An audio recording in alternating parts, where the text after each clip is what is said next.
وعلى آلك وأصحابك يا حبيب الله الصلاة والسلام عليك يا نبي الله وعلى آلك وأصحابك يا نور الله نويت سنة الاحتكاك قال رسول الله صلى الله عليه وآله وسلم من صلى علي في يوم 50 مرة صافحته يوم القيامة فرمانے آخری نبی رسول ہاشمی صلی اللہ علیہ وآلہ وسلم جو مجھ پر دن میں 50 بار درود پاک پڑھے قیامت کے دن میں اس سے ہاتھ ملاؤں گا۔ ازل کے دن سے میرے مصطفیٰ کے چرچے ہیں، تمام دہر پہ رحمت درود پاک سے ہے۔ بروز حشر کو ہوگا نبی کی قربت میں، جہاں میں جس کو بھی قربت درود پاک سے۔ صلو علی الحبیب صلی اللہ تعالی علی محمد صلی اللہ علیہ وآلہ وسلم۔ قال اللہ تبارک و تعالی فی القرآن الکریم، اللہ پاک قرآن کریم میں ارشاد فرماتا ہے وَإِذَا جَاءَكَ الَّذِينَ يُؤْمِنُونَ بِآيَاتِنَا فَقُلْ سَلَامٌ عَلَيْكُمْ كَتَبَ رَبُّكُمْ عَلَى نَفْسِهِ الرَّحْمَةَ أَنَّهُ مَنْ عَمِلَ مِنكُمْ سُوءًا بِجَهَالَةٍ ثُمَّ تَابَ مِنْ بَعْدِهِ وَأَصْلَحَ فَأَنَّهُ غَفُورٌ رَحِيمٌ۔ صدق اللہ العظیم۔ ترجمہ کنز العرفان۔ اور جب آپ کی بارگاہ میں وہ لوگ حاضر ہوں جو ہماری آیتوں پر ایمان لاتے ہیں، ان سے فرماؤ ان پر سلام۔ تمہارے رب نے اپنے ذمہ گھر پر رحمت لازم کر لی ہے کہ تم میں سے جو کوئی نادانی سے کوئی برائی کر لے پھر اس کے بعد توبہ کرے اور اپنی اصلاح کر لے تو بے شک اللہ بخشنے والا مہربان ہے۔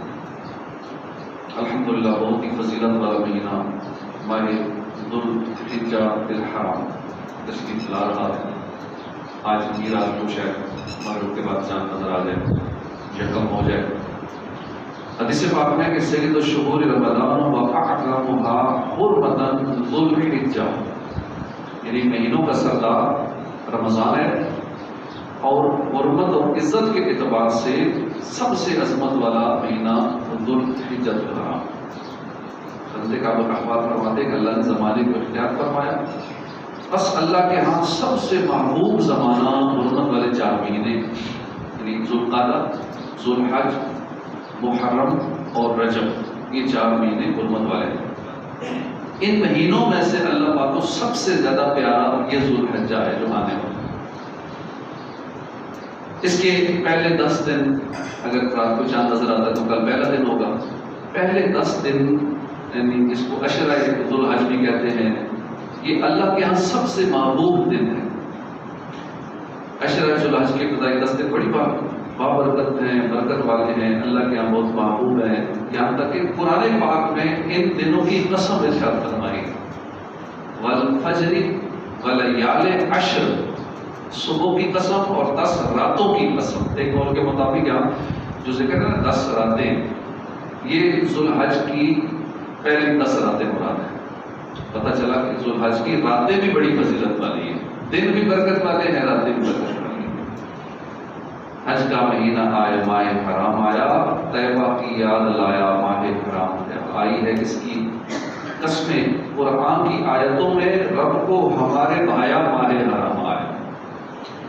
حدیث میں العمل فیہن یضاعف 700 ضعف، ان 10 دنوں میں نیکیوں کا ثواب 700 گنا بڑھا دیا جاتا ہے۔ ترمذی شریف کے حدیث پاک ہے کہ عشرہ ذوالحج میں عبادت کرنا اللہ کے ہاں سب سے زیادہ محبوب ہے۔ ان دنوں میں ایک دن کا روزہ 1 سال کے روزوں کے برابر ہے۔ اگر کل پہلی ہو جاتی ہے تو کل کا روزہ 1 سال کے روزوں کے برابر ہو۔ ان دنوں کی ہر رات کا قیام، یعنی ان دنوں کی راتوں میں جاگنا، عبادت کرنا، یہ شب قدر میں عبادت کرنے کی طرح ہے۔ تو جتنا ہو سکے ان راتوں کو عبادت میں گزاریں اور ویسے اگر انفرادی عبادت مشکل لگتی ہے، 100 200 500 نفل پڑھنا بڑا مشکل لگتا ہے، تو پھر ایک اور آسان طریقہ ہے عبادت کا، علم دین بھی حاصل ہو جائے گا، عبادت بھی ہو جائے گا۔ سب سے افضل عبادت، بہترین عبادت ہی ہے علم دین حاصل کرنا۔ اس کے لیے مدنی چینل پہ امیر سنت مدنی مذاکرہ فرماتے ہیں، یہ آج رات سے لائیو شروع ہو جائیں گے، 10 دن لگاتار لائیو مدنی مذاکرے، یعنی علم دین سیکھنے سکھانے کا، لوگ سوال جواب کرتے ہیں۔ تو اگر مدنی مذاکرے میں ہم سنیں گے تو انشاءاللہ یہ راتیں ہماری عبادت میں گزرے گی۔ اس طرح بھی آپ عبادت میں اپنے دنوں اپنے راتوں کو گزار سکتے ہیں۔ ہر گھڑی ہے اس کی عز و فضل میں یکتا، بادل کرم کا چھایا ماہ حرام آیا، بڑھتی ہیں اس میں قدریں نیکی کی یاد رکھنا، کرنا نفقت ضائع ماہ حرام آیا۔ اور فرمائیے تو کیسی فضیلت والی راتیں، کیسے فضیلت والے دن ہیں، نیکیوں کا ثواب 700 گنا بڑھا دیا جاتا ہے۔ نیکی کرنا ان دنوں میں بہت افضل ہے۔ ان دنوں میں ایک روزہ رکھنا 7 کے روزوں کے برابر ہے۔ قیام کرنا شب قدر میں قیام کرنے جیسا ہے۔ اللہ پاک ہمیں اس مبارک مہینے کی، ان بابرکت دنوں کی خوب قدر کرنے کی توفیق عطا فرمائے۔ زیادہ سے زیادہ نیکیاں کرنے، زیادہ تلاوت کرنے، زیادہ درود پاک پڑھنے، زیادہ ذکر و اذکار کرنے، نوافل پڑھنے، دیگر نیک کاموں میں اللہ پاک ہمیں وقت گزارنے کی توفیق عطا فرمائے۔ ہم نے ابتدا میں ایک آیت کریمہ سنی، 12 سورہ انعام کی آیت نمبر 54 سننے کی سعادت حاصل کی۔ بڑی ایمان افروز یہ آیت کریمہ ہے۔ وہ خوش نصیب جو حضور صلی اللہ علیہ وسلم کی خدمت میں حاضر ہوتے ہیں، اس آیت مقدسہ کے اندر ان کو جو انعام ملتا ہے نا، اس کا ذکر ہے۔ ویسے محبوب ذیشان کی عطائیں تو الحمدللہ ہر وقت ہی جا رہی ہیں، ہر ایک کو مل رہی ہے۔ سیدی اعلیٰ حضرت لکھتے ہیں نا کہ لا رب العرش جس کو جو ملا ان سے ملا، کہ اللہ کی قسم، اس عرش کے رب کی قسم کہ لا رب العرش جس کو جو ملا ان سے ملا، بڑھتی ہے کونین میں، بڑھتی ہے کونین میں نعمت رسول اللہ۔ یعنی حدیث پاک ہے انما انا قاسم واللہ یعطی، کہ اللہ عطا فرمانے والا ہے، میں بانٹنے والا ہوں۔ انا قاسم واللہ یعطی، اللہ عطا فرمانے والا ہے، میں تقسیم فرمانے والا ہوں۔ اسی حدیث پاک کی طرف اشارہ کرتے ہوئے اعلیٰ حضرت فرما رہے ہیں کہ عرش اعظم کے رب کی قسم، لا ورب العرش جس کو جو ملا ان سے ملا، کہ جو بھی جس کو ملا محبوب ذیشان صلی اللہ علیہ وسلم ہی سے ملا۔ دونوں جہان میں انہی کی نعمتیں تقسیم ہو رہی، وہ ہمارے آقا کا صدقہ ہے۔ جو نعمتیں دونوں جہاں میں جس کو جتنی جیسی جو مل رہی ہے وہ میرے آقا کے صدقے مل رہی ہے۔ یہ تو وہ نعمتیں ہیں جو ہر ایک کو مل رہی ہیں۔ پھر جو بارگاہ رسالت میں حاضر ہوتا ہے، جو وہاں حاضر ہوتا ہے حضور کی بارگاہ میں، مدینے میں روزہ قدر پہ حاضر ہوتا ہے، پھر اس کو جو ملتا ہے، اس کے متعلق دستور یہ ہے کہ جو بارگاہ رسالت میں حاضر ہوتا ہے اس کے متعلق دستور یہ ہے کہ ان کی عطاؤں میں بالکل کمی نہیں ہے۔ جو جاتا ہے اپنے ظرف کے مطابق پاتا ہے، اپنے برتن کے مطابق پاتا ہے۔ کسی عاشق نے کہا ہے کہ کوئی منصور، کوئی مد غزالی آیا، ان کے دربار سے ہو کر جو سوالی آیا، یعنی حضور کا دربار وہ دربار ہے کہ جہاں منصور جائے تو وہ امام منصور بن جائے، جہاں محمد بن محمد غزالی، محمد بن محمد جائے تو وہ غزالی بن جائے، حسن سنجری وہاں جائے تو وہ خواجہ معین الدین چشتی اجمیری حسن سنجری بن جائے، اس دربار میں احمد رضا جائے تو وہ امام اہل سنت بن جائے۔ کیا بات ہے! جس کا جتنا ظرف ہے، جتنا جس کا برتن ہے، جتنی اس کی حیثیت ہے، اتنی عطائیں وہ لیتا ہے اور اپنی جولیاں اس در سے بھر کے لاتا ہے۔ یہ تو وہ عطائیں نا کہ جو ظرف کے مطابق ملتی ہیں۔ اس کے ساتھ ساتھ بہت ساری وہ عطائیں ہیں کہ جو بھی جائے اس کو ملتی ہے۔ اس میں افراد کی تقسیم نہیں ہے کہ فلاں کو اتنی تو فلاں کو اتنی، غوث جائے گا تو اس کو اتنی، ولی جائے گا تو عام گناہگار جائے گا تو اس کو اتنی۔ ایک تو وہ ہے نا جو ہر ایک اپنے اس حساب سے پاتا ہے، ایک ہوتا ہے کہ جو سارے ہی پاتے ہیں۔ وقت کا غوث جائے دربار رسالت میں، وہ بھی انعام پاتا ہے. انتہائی گناہگار جائے اسے بھی انعام ملیں گے. امیر جائے، غریب جائے، فقیر جائے، رئیس جائے، بادشاہ ہو یا غلام ہو، جب دربار رسالت میں پہنچ جاتا ہے تو وہ پھر وہاں سے ضرور پاتا ہے. خالی نہیں لوٹتا اس طرح سے. کہ جو انعامات ہیں نا، جو دربار رسالت سے ہر ایک کو ملتے ہیں جو انعام، ان انعامات میں سے چند ایک کا ذکر اس آیت کریمہ میں ہے جو آج کا ہمارا موضوع ہے، جو ہم نے بیان کی شروع میں سنی ہے کہ اللہ پاک فرماتا وَإِذَا جَاءَكَ، اور جب آپ کی بارگاہ میں وہ لوگ حاضر ہوں گے، جب آپ کی بارگاہ میں وہ لوگ حاضر ہوں. کون لوگ؟ الذین یؤمنون بآیاتنا، جو ہماری آیتوں پر ایمان لاتے ہیں. یعنی آنے والا جو ہے وہ مومن ہو، کافر نہ ہو، عاشق رسول ہو، منافق نہ ہو. روزہ رسول پہ حاضر ہونے والا کافر نہ ہو، ایمان والا ہو، عاشق رسول ہو، منافق نہ ہو، جس کے عقیدے سچے ہو، نہ پیارے آقا کا گستاخ ہو، نہ صحابہ کا گستاخ ہو، نہ اولیاء کرام کا گستاخ اور بے ادب ہو، جتنے اسلامی عقائد ہیں سب کو ماننے والا ہو.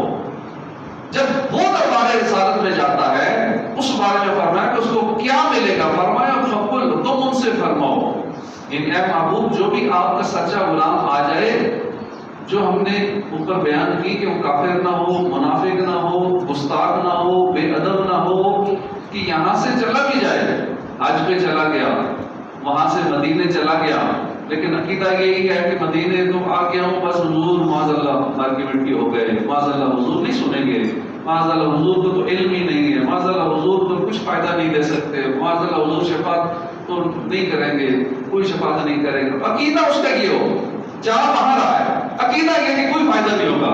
اب اس کو واقعی کوئی فائدہ نہیں ہوگا. جو گستاخ جائے گا، بے ادب جائے گا، بد عقیدہ جائے گا، کافر جائے گا، منافق جائے گا، اس کو پھر نہیں ملے گا کچھ.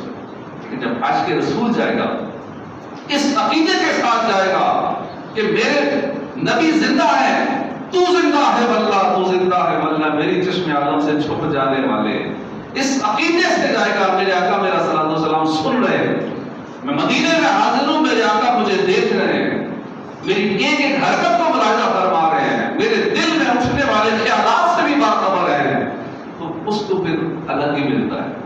اس کی حاضری کے پھر انداز ہی اور ہوتے ہیں. لیکن عقیدہ صحیح کرنا ہوتا ہے.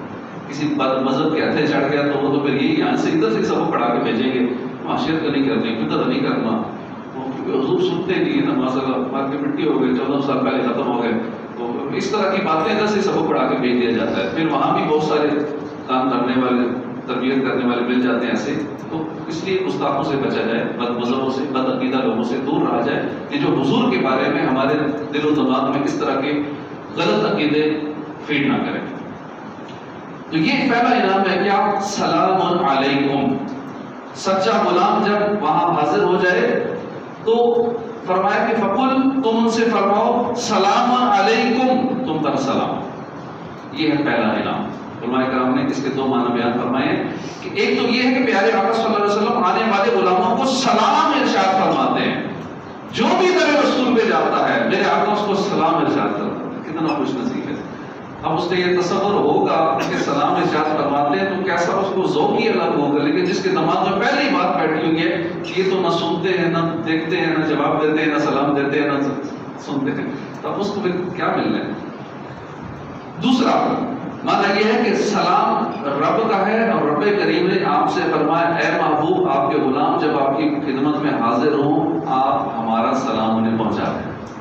کیا شان ہے، کیسا بڑا انعام ہے کہ بندہ بارگاہ رسالت میں پہنچے تو اس کو رب کا سلام پہنچتا ہے. بلاتے ہیں اسی کو جس کی بگڑی یہ بناتے ہیں، کمر بندنا تیار طیبہ کو کھلنا ہے قسمت کا. یعنی مدینے کا بلاوا ملتا ہی اس کو ہے کہ جس کی بگڑی قسمت سنورتی ہے. جس کی قسمت سنورنی ہوتی ہے جاتا ہی وہی ہے. جب آدمی نے سفر مدینہ کی تیاری کر لی حج کے لیے یا عمرے کے لیے، اس نے تیاری کر لی تو سمجھ لو کہ اس کی قسمت کھل گئی.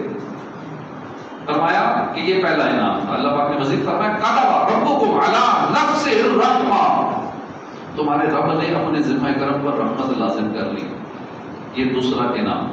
کہ جب بندہ بارگاہ رسالت میں حاضر ہو جاتا ہے، وہاں پہنچتا ہے، تو اسے خوشخبری سنائی جاتی ہے کہ اللہ پاک نے رحمت کو اپنے اوپر اس کے لیے لازم کر لیا۔ انہ من عمل منکم سوءا بجہالۃ ثم تاب من بعدہ واصلح فانہ غفور رحیم، کہ تم میں سے جو کوئی نادانی سے کوئی برائی کر لے پھر اس کے بعد توبہ کرے، اپنی اصلاح کرے، تو بے شک اللہ بخشنے والا، اللہ مہربان۔ اے محبوب، آپ کے دربار میں آنے والے غلاموں کو فرما دیجئے کہ تم سے نادانی میں جتنے گناہ ہو گئے، جانے انجانے میں جتنے گناہ ہو گئے، کتنے ہی بڑے بڑے گناہ کیوں نہ ہو گئے ہوں، اب تمہیں رحمت ملے گی، اب تمہیں بخشش ملے گی۔ رب کے حضور توبہ کر کے سدھر جاؤ، اللہ پاک تمہارے سارے گناہ بخش دے گا۔ کیا شان ہے!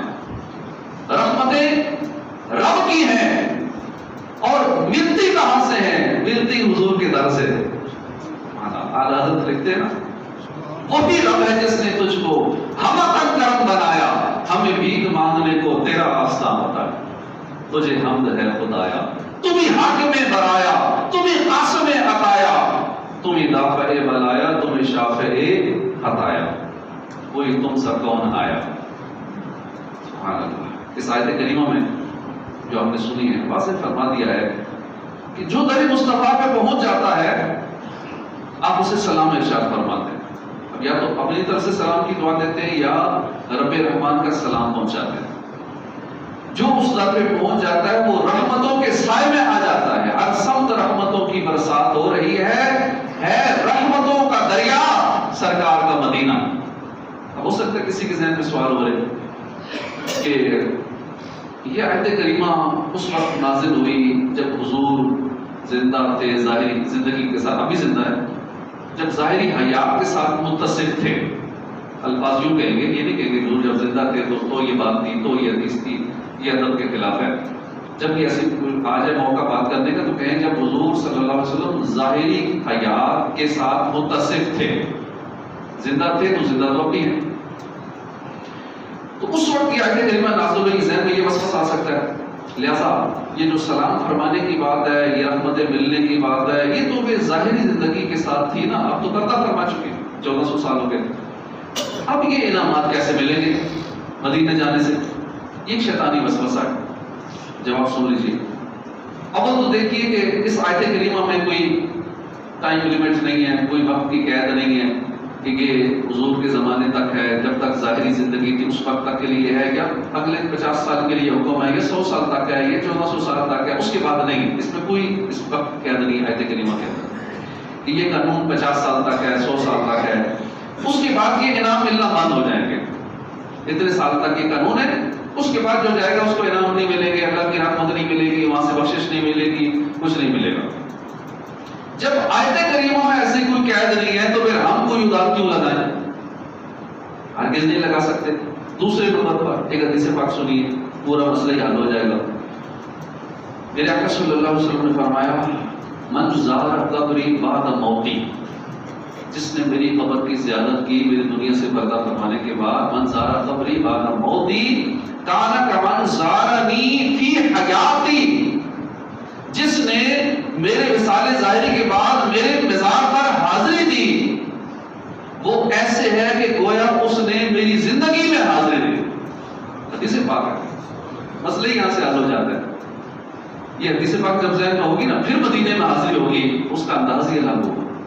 لیکن اگر کسی کی سنی سنائی باتوں پہ آ کے کہ نہیں ختم ہو گئے، معاذ اللہ دنیا سے چلے گئے، مر کے مٹی ہو گئے، تو پہلی بات تو مٹی تو نبیوں کے جسم کو تو مٹی ویسے ہی نہیں کھاتی۔ ایک عام بندے کی حیات بھی دیکھا جائے تو ہم سب قبرستان جاتے ہیں، سلام کرتے ہیں تو سارے سنتے ہیں، سارے مردے سنتے ہیں۔ پھر ولیوں کی شان، شہداء کی شان، تو پھر نبیوں کی شان، پھر نبیوں کے سردار کی کیا شان ہوگی؟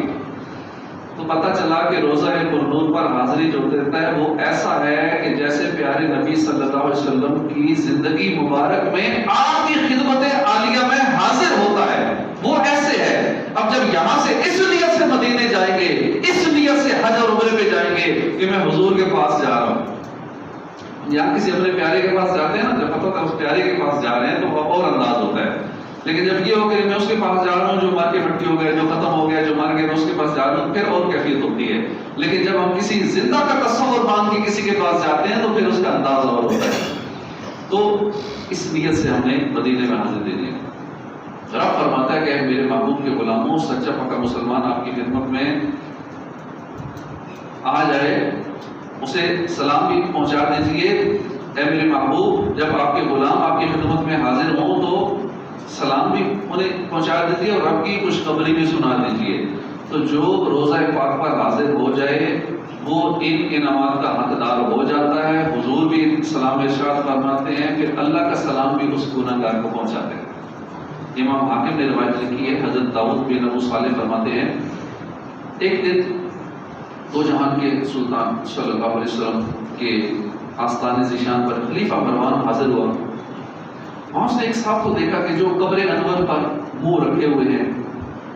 اب خلیفہ مروان کو یہ مسئلہ نہیں پتا تھا، اس نے کہا یہ تو قبر سے غلط کام کر رہے ہیں، قبر پہ منہ رکھا اور معاذ اللہ قبر والے سے مانگ رہے۔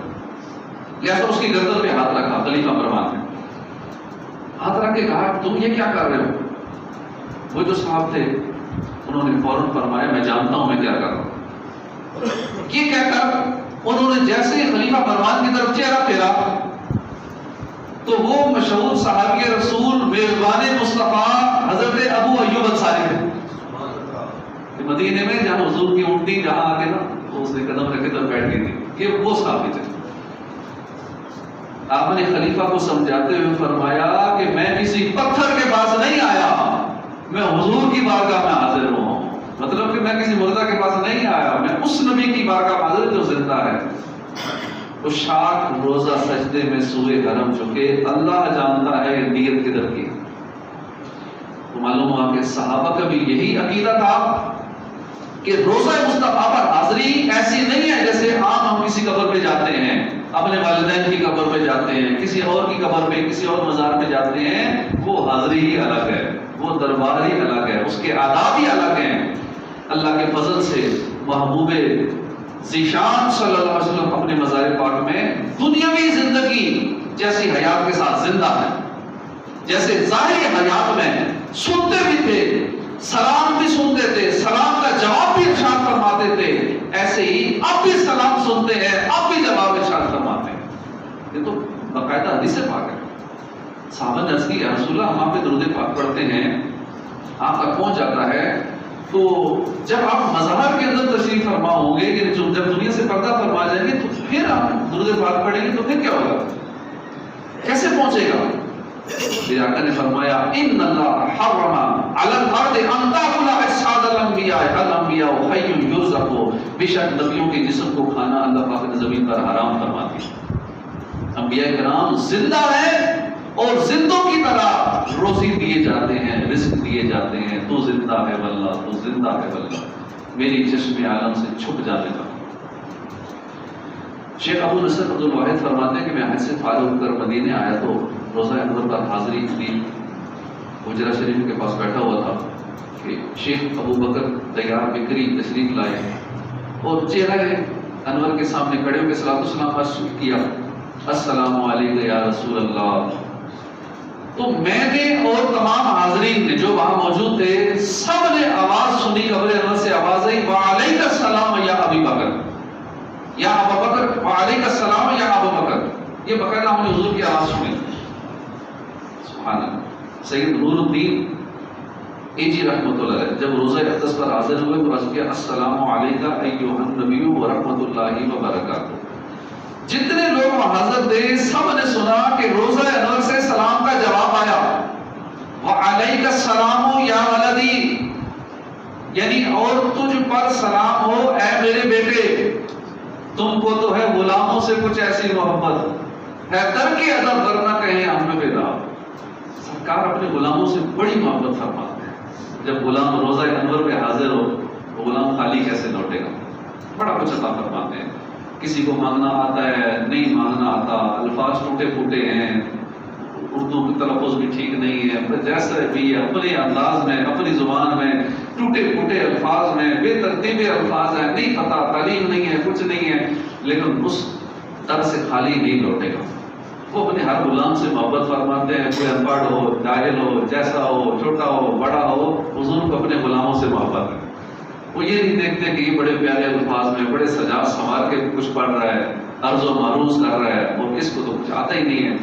تو وہاں ہر ایک اپنے انداز میں لگا ہوتا ہے، بس کس کو حضور کیسا عطا فرمائے، کسی ماڑے کا انداز ان کو زیادہ اچھا لگ جائے۔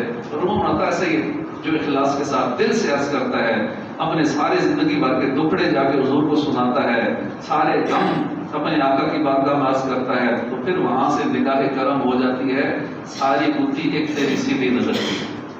قسمت میں لاکھ پیچ ہوں، 100 بل 1000 گج، یہ ساری بوٹی بس ایک تیری سیدھی نظر کی ہے۔ حضور کے در سے ایک نگاہ ہو جائے، ایک ان کی سیدھی نظر ہو جائے، زندگی بھر کے سارے غم ختم ہو جاتے ہیں، ساری الجھنیں حل ہو جاتی ہیں، سارے مسئلے حل ہو جاتے ہیں۔ بہت سارے واقعات ہیں۔ شیخ الاسلام علامہ محمد ہاشم ٹھٹوی رحمۃ اللہ علیہ جب روزہ حضور پر حاضر ہوئے، بارگاہ رسالت میں سلام عرض کیا، تو روزہ نبوت سے جواب آیا، وعلیکم السلام یا محمد ہاشم متقابل۔ باقاعدہ سلام کے کئی اس طرح کے واقعات ہیں کہ آواز سنی گئی سرکار صلی اللہ علیہ وسلم۔ اسی طرح سید احمد کبیر رفاعی ہیں رحمۃ اللہ علیہ، ان کا بڑا مشہور واقعہ ہے، اور علماء کرام نے بہت سارے کتابوں میں لکھا ہے۔ احمد کبیر رفاعی رحمۃ اللہ علیہ جب حج سے فارغ ہوئے، مدینہ پاک حاضری ہوئی، تو عربی میں 2 اشعار پڑھے۔ اس کا ترجمہ کچھ یوں ہے کہ دوری کی حالت میں تو میں اپنی روح کو آپ کی بارگاہ میں بھیجتا تھا، تو یا رسول اللہ اب میں جسم کے ساتھ یہاں آ گیا ہوں۔ ہمیں بھی چاہیے جب تک مدینے ہم نہیں جا سکتے نا، ہم روحانی طور پہ آنکھیں بند کریں اور تصور مدینہ کریں، روزانہ مدینے پہنچے۔ تصور میں تو قید نہیں ہے نا، جا سکتے ہیں نا، اب تو ویسے ہی تصویروں میں دیکھ لیے، گنبد خضرا دیکھ سکتے ہیں، مسجد نبی دیکھ سکتے ہیں، سارے مناظر۔ اب ذرا تصور باندھنا اور آسان ہے، پہلے دور میں ذرا مشکل ہوتا تھا، اب تو تصور باندھیں، کبھی سنہری جالیوں پہ حاضری دے دیں، کبھی گنبد خضرا کا تصور لائیں، کبھی جنت البقیع پہنچ جائیں، مسجد نبی گھومیں، تصور ہے تو سب کچھ کر سکتے ہیں۔ تو ہم روحانی طور پہ تو وہاں جایا کریں، انشاءاللہ جسمانی طور پہ بھی حاضری نصیب ہو جائے گی۔ تو اب انہوں نے یہ 2 اشعار عرض کیے۔ پیارے آقا صلی اللہ علیہ وسلم نے اپنا ہاتھ مبارک باہر نکالا، جب میں نے عرض کی، دوسرا شعر عرض کیا نا کہ یا رسول اللہ پہلے تو روحانی طور پہ آتا تھا، اپنی روح کو بھیجتا تھا، یا رسول اللہ جسمانی طور پہ آ گیا ہوں، اب میں آ گیا ہوں آپ کے در پہ، یا رسول اللہ اپنا ہاتھ مبارک نکالیے، میں نے آپ کا ہاتھ چومنا ہے۔ سرکار نے ہاتھ نکالا، لوگوں نے دیکھا جو وہاں موجود تھے، اور مصافحہ کیا، اور ان سے احمد کبیر رفاعی رحمۃ اللہ علیہ نے پیارے آقا کا ہاتھ چوما، اور کیا جودو کرم ہے شاہ عطا تیرا، نہیں سنتا ہی نہیں مانگنے والا تیرا، اس در پہ کچھ سچے دل سے مانگے تو صحیح، یا رسول اللہ میں پاکستان سے آیا ہوں، اتنے دور سے آیا ہوں، پتہ نہیں پھر آ سکوں گا نہیں آ سکوں گا، یا رسول اللہ دیداری کرا دیں، میں خالی نہ جاؤں، اپنا دیدار کرا دو۔ کتنے ایسے تو کتابوں کی واقعات لکھی ہیں نا، پہلے دور کے لکھے ہیں، اب بھی واقعات موجود ہیں۔ وہاں جو مسجد نبوی میں کام کرنے والے خادمین ہیں وہ بتاتے ہیں کہ اب بھی آئے دن ایسے واقعات ہو رہے ہیں کہ حضور کی بارگاہ میں کوئی جا کے عرض کرتا ہے، یا رسول اللہ بڑی دور سے آیا ہوں، اب اپنا دیدار کرائیے گا، خالی نہ جاؤں۔ بس جو خواہشیں ہوتی ہیں نا، سرکار پہ کرم فرماتے ہیں، جانتی آنکھوں سے دیدار کروا دیتے ہیں۔ اب بھی واقعات یہ ہو رہے ہیں، مانگے تو صحیح، اس طرح سے کوئی خالی نہیں لوٹتا، نہیں سنتا یہ نہیں مانگنے والا تیرا۔ اسی طرح اور کتنے واقعات ہیں کہ سرکار کی بارگاہ سے کوئی بھوکا تھا، عرض کیا قلجو یا رسول اللہ بڑی بھوک لگی، 2-3 دن سے کھانا نہیں کھایا۔ سرکار نے کسی کے ذمہ لگایا، خواب میں آ کے حکم فرمایا میرا فلاں غلام بیٹھے، جا کے کھانا اس کو دو۔ یہ واقعات کتنے موجود ہیں، پہلے دور کی کتابوں میں بھی موجود ہیں، اب بھی واقعات یہ ہو رہے ہیں۔ کوئی بھوکا جاتا ہے تو اب تو اسے کہنے کی ضرورت نہیں پڑتی، میرے آقا اس کے لیے ویسے انتظام کرتے تھے، جہاں ہوتا ہے وہیں اس کو کھانا پہنچ جاتا ہے۔ جو خواہش کرتا ہے کہ فلاں چیز کا دل کر رہا ہے تو ایسا کرنا ہوتا ہے، وہی چیز اس کو مل جاتی ہے۔ تو بس عقیدہ پکا ہو، ایمان پکا ہو بندے کا، توکل مضبوط ہو، بہت کچھ ملتا ہے۔ اور ویسے بھی تو سرکار کھلاتے ہیں، سرکار پلاتے ہیں، سلطان و گدا سب کو سرکار نبھاتے ہیں، پیتے ہیں تیرے در کا، کھاتے ہیں تیرے در کا، پانی ہے تیرا پانی، دانا ہے تیرا دانا، یہ انہی کے صدقے میں سب کچھ ملتا ہے۔ یہ ہمیں جو فری میں یہاں آکسیجن ابھی بھی کھا رہے ہیں، مفت میں لے رہے ہیں۔ رات کو ایک آکسیجن والی ہم شاپ پہ گئے، اس نے بتایا 600 روپے کا ایک سلنڈر ہے، اور دن میں ایک مریض کو تقریباً کوئی 5-6 سلنڈر کم سے کم لگتے ہیں۔ اب روز کے یہ 2500-3000 روپیہ، وہ بھی تھوڑی تھوڑی آکسیجن لینے کا مریض کے لیے، تو ہم تو فری میں آکسیجن لے رہے ہیں۔ 1 لاکھ روپے سے زیادہ کو ماہانہ کی آکسیجن ہم فری میں کھا رہے ہیں۔ کتنا اللہ کا کرم ہے، اللہ نے اپنے محبوب کے صدقے ہم نے کتنے احسانات فرما رکھے ہیں۔ اللہ ہمیں اپنا شکر گزار بندہ بنائے۔ اور اپنے محبوب کا جاگتی آنکھوں سے دیدار عطا فرمائے، جیسا کہ اعلیٰ حضرت تاجدار بریلی نے جاگتی آنکھوں سے دیدار۔ دوسری بار جب حج پہ گئے تھے اعلیٰ حضرت امام احمد رضا خان رحمۃ اللہ علیہ، تو دل میں تمنا تھی اس مرتبہ اپنی سر کی آنکھوں سے جاگتے ہوئے نہ آقا کا دیدار کر کے جانا ہے۔ آپ نے وہاں بیٹھ کے کلام لکھنا شروع کیا، وسوئے لالا زار پھرتے ہیں، تیرے دن نئے بہار پھرتے ہیں، لکھتے لکھتے کافی لمبا چوڑا بڑا عشق بھرا کلام ہے۔ اور جب دیکھا کہ ابھی تک زیارت نہیں ہوئی، آخری شعر لکھا کہ کوئی کیوں پوچھے تیری بات رضا، تو اس سے شیدا ہزار پھرتے ہیں۔ اب یہاں پہ انہوں نے اپنے لیے نا شیدا نہیں لکھے تو ہم کہتے ہیں نا، آپ نے لکھا تجھ سے کتے ہزار پھرتے ہیں، کوئی کیوں پوچھے تیری بات رضا، تیری کیا حیثیت ہے، تجھ سے کتے ہزار پھرتے ہیں۔ بس جب یہ اظہار کیا اپنی کم آئیگی کا، اپنی عاجزی کا، تو کرم ہو گیا، سر کی آنکھوں سے اپنے آقا کا دیدار کر دیا، جاگتی آنکھوں سے آقا کا دیدار کر دیا۔ شربت دید نے اور آگ لگا دی دل میں، تپش دل کو بڑھایا ہے بجھانے نہ دیا، اب کہاں جائے گا نقشہ تیرا میرے دل سے، طے میں رکھا اسے دل نے گمانے نہ دیا، سجدہ کرتا جو مجھے اس کی اجازت ہوتی، کیا کروں اذن مجھے اس کا خدا نے نہ دیا۔ اللہ پاک ہم سب کو بار بار مدینے کے حاضری نصیب فرمائے، آمین بجاہ نبی الامین صلی اللہ علیہ وسلم۔